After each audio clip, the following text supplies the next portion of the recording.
ঘের ভেড়ি পুকুর ছেঁচা মারা কমপ্লিট। এবার যে মাছটা রান্না হবে কিনে কেটেই রান্না হবে। তো আজ সকালবেলা মেয়ের বাবা বাজার থেকে কয়েক পিস মাছ এনেছে, বলল মটরশুঁটি আলু টমেটো দিয়ে রান্না করো। আর আমরা মাছ সবসময় সবজি দিয়ে খেতে ভালোবাসি। মেয়ে তো ঝাল ঝোল খেতেই চায় না, ও আলু দিলে তবু একটু খায়।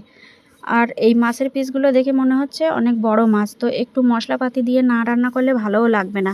তো যাই হোক, মাছের পিসগুলো ধুয়ে আলু টমেটো কেটে মটরশুঁটি ছাড়িয়ে জলে ধুয়ে মাছের লবণ হলুদ মাখিয়ে কড়াই তেল দিয়ে গরম তেলে মাছ ভাজা বসিয়ে শিলে শুকনো লঙ্কা কাঁচা লঙ্কা আদা জিরে ধনে বেটে মাছ ভাজা তুলে আলু ভেজে ওই তেলে গোটা গরম মশলা জিরে ফোড়নে পেঁয়াজ কুচি দিয়ে লাল করে ভেজে বাটা মশলা দিয়ে মশলা কষিয়ে আলু লবণ হলুদ দিয়ে ভাজা ভাজা করে পরিমাণ মতো জল টমেটো মটরশুঁটি মাছ দিয়ে কিছুক্ষণ ফুটিয়ে ধনেপাতা ছড়িয়ে তরকারি নামিয়ে গরম ভাতের সঙ্গে খেয়ে নিলাম। খেতে কিন্তু দারুণ হয়েছিল এই আলু দিয়ে হালকা পাতলা মাছের ঝোল।